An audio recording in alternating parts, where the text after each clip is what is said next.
যেমন সাল্লাল্লাহু যাকাতুল ফিতর ফরজ করেছেন সাম মিন তামরিন আও সাম মিন শাইরিন, একসা পরিমাণ খেজুর দিয়ে অথবা একসা পরিমাণ জব দিয়ে।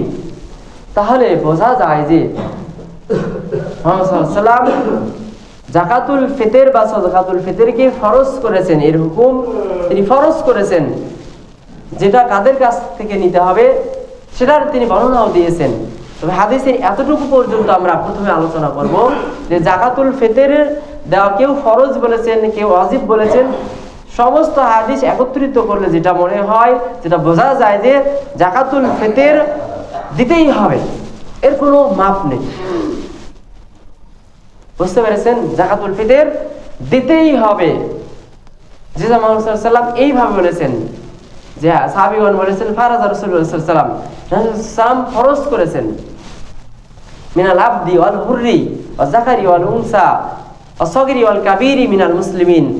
মুসলমানদের প্রত্যেক স্বাধীন ব্যক্তি, গোলাম ব্যক্তি, ছোট বড়, যে পুরুষ যে নারী, সকল ব্যক্তির উপরে তিনি যাকাতুল ফিতরকে তিনি ফরজ করেছেন।